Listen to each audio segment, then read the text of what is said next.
क्या बात है सुमन, इतनी उदास क्यों लग रही हो? कोई परेशानी है तो बताओ। आप तो जानते हैं रवि मातृत्व अवकाश खत्म होने वाला है। अभी तो गुड़िया सिर्फ 5 महीने की है और पूरी रात नहीं सोती। मैं तो घर पर रहकर ही थक जाती हूँ। ऑफिस और घर साथ साथ कैसे मैनेज करूँगी? तुम तो सुपर वुमेन हो, मुझे पता है तुम सब कर लोगी। मुझे भरोसा है तुम पर। गुड़िया होने से पहले भी तो तुम सब अकेले ही करती थी और कभी किसी को शिकायत का मौका नहीं दिया, तो फिर अब क्या हो गया? बच्चा होने के बाद एक महिला और मजबूत हो जाती है, क्योंकि अब वो एक माँ है। तुम मातृत्व को अपनी शक्ति बनाओ, ना कि कमजोरी। तब की बात अलग थी रवि। बच्चा होने के बाद शरीर में बहुत बदलाव आए हैं। मेरा शरीर ही मेरा साथ नहीं देता, ऊपर से रात रात भर जागना। मेरे लिए सब बहुत मुश्किल हो गया है। सोच रही हूँ नौकरी छोड़ दूं। अरे नहीं नहीं, ऐसे कैसे नौकरी छोड़ने की बात कर रही हो? तुम जानती हो इतनी महंगाई में एक की तनख्वाह से घर चलाना मुश्किल हो जाता है। नौकरी छोड़ने का ख्याल भी अपने दिल में मत लाना। तुम तो मेरी सुपर वुमेन हो, तुम कुछ भी कर सकती हो। आपने आप पर भरोसा रखो।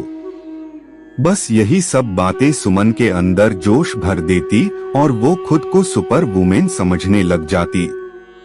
सुपर वुमेन का नकाब ओढ़ सुमन घर के कामों के साथ बच्चे को संभालना, सास की सेवा आदि काम खुशी खुशी कर लेती।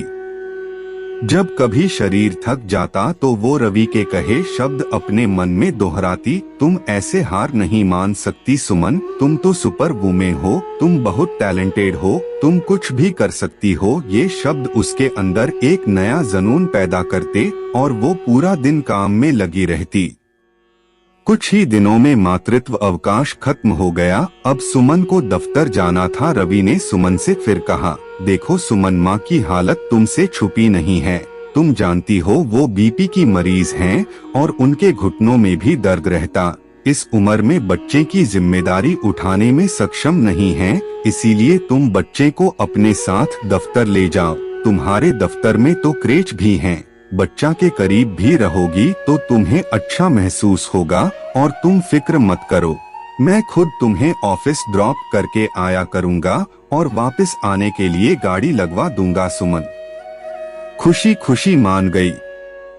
रवि अपनी बातों का ऐसा जाल बिछाता कि सुमन बड़ी हो आसानी से उसमें फंस जाती। अब सुमन बच्चे को अपने साथ ऑफिस ले जाती। काम से जब भी समय मिलता वो क्रेच पहुंच जाती और बच्चे दूध पिला आता और उसकी देखभाल भी कर लेती। खुद को सुपर वुमेन समझने वाली सुमन भूल गई थी कि अब उसका शरीर पहले जैसा नहीं है। बच्चा होने के बाद शरीर में अनगिनत बदलाव आए हैं। कुछ दिन ऐसे ही बीते, लेकिन समय के साथ सुमन की थकावट बढ़ती जा रही थी। जिन कामों को वो आसानी से कर लेती थी, अब वो काम उसे पहाड़ जैसे लगते। लेकिन सुमन फिर भी सब किए जा रही थी।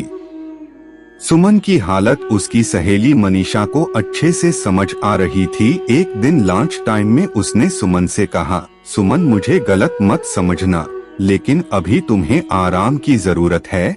एक बार खुद को आईने में देखो, तुम्हारा चेहरा बता रहा तुम इतना थकी हुई हो। आंखों के नीचे पड़े ये घेरे बता रहे हैं कि तुम कई रातों से सोई भी नहीं हो। तुम कुछ के लिए ब्रेक ले लो, खुद का अच्छे से ध्यान रखो और फिर वापस ऑफिस ज्वाइन कर लेना। नहीं मनीषा, मैं ठीक हूँ।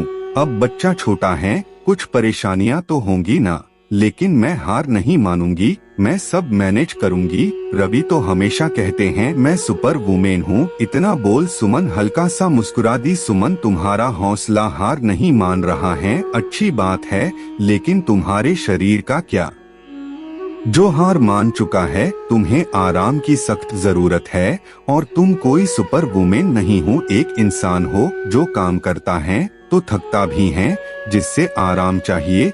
कब तक ये झूठा नकाब ओढ़कर खुद को जिम्मेदारियों में झोंकती रहोगी?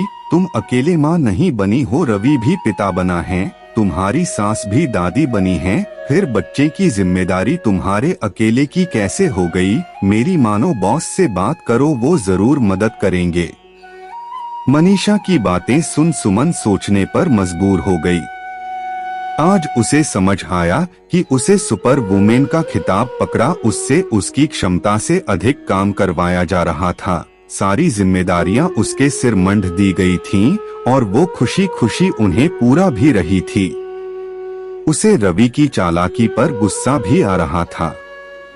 वो उसकी समय अपने बॉस के पास गई और वर्क फ्रॉम होम के लिए अर्जी दे दी। बॉस ने भी उसकी हालत को समझते हुए उसकी अर्जी को मान लिया, लेकिन ये शर्त रख दी कि तनख्वाह हाफ मिलेगी और काम उतना ही करना होगा। सुमन के पास कोई चारा नहीं था, इसीलिए वो मान गई। जब घर आकर उसने ये बात रवि को बताई तो वो गुस्सा हो गया। हमेशा चुप रहने वाली सुमन आज बोल पड़ी, रवि जरूरत से ज्यादा जिम्मेदारियां उठाकर अब मेरा शरीर थकने लगा है। अब से मुझसे जितना काम होगा मैं उतना ही करूंगी और मेरे फैसले में खुद लूंगी। सुपर वुमेन का नकाब अब मैंने उतर दिया और मेरे सिर से परफेक्ट बनाने का भूत भी अब उतर गया है। मुझे नौकरी करनी है या घर रहना है, ये फैसला सिर्फ मेरा होगा। बीवी की तनख्वाह चाहिए तो आपको बीवी की मदद भी करनी होगी। आज के बाद मैं अकेले कुछ भी नहीं करूंगी। मुझे बेवकूफ बना, अब तक मेरा बहुत फायदा उठाया गया है, बस अब और नहीं। अब मैं काम के साथ साथ आराम भी करूंगी और खुद का ख्याल भी रखूंगी। रवि की चालाकी पकड़ी गई थी और सुमन भी अपना मन बना चुकी थी। ऐसे में रवि ने आगे बढ़ माफी मांग ली। इस दिन के बाद सुमन घर से ही दफ्तर के काम करने लगी।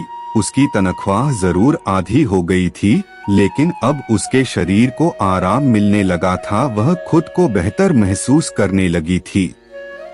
एक समय के बाद जब सुमन को सब सही लगने लगा तो उसने फिर से ऑफिस ज्वाइन कर लिया। घर के कामों के लिए कामवाली लगा ली और खुद को काम के बोझ तले दबाने बंद कर दिया। दोस्तों, हम महिलाओं को ना सुपर वुमेन, टैलेंटेड वुमेन और ना जाने ऐसे कितने खिताब दे दिए जाते हैं और यही खिताब देकर हमें हमारी क्षमता से अधिक से काम करने पर मजबूर कर दिया जाता है। इन सब के बीच हम भूल जाती हैं कि हम एक इंसान भी हैं, उसका शरीर थकता भी है और आराम भी चाहता है और हमें समझ तब आती है जब बीमारियां हमें घेर लेती हैं। समय रहते अपने शरीर का ध्यान रखें। निरोगी काया ही असली धन है। जितना आप स्वस्थ होंगी उतना ही स्वस्थ आपका परिवार भी होगा। हमेशा खुद का ख्याल रखें। आप परिवार की नींव हैं और आपका मजबूत होना बहुत जरूरी है। रचना पसंद आए तो लाइक, कमेंट और शेयर करना ना भूलें।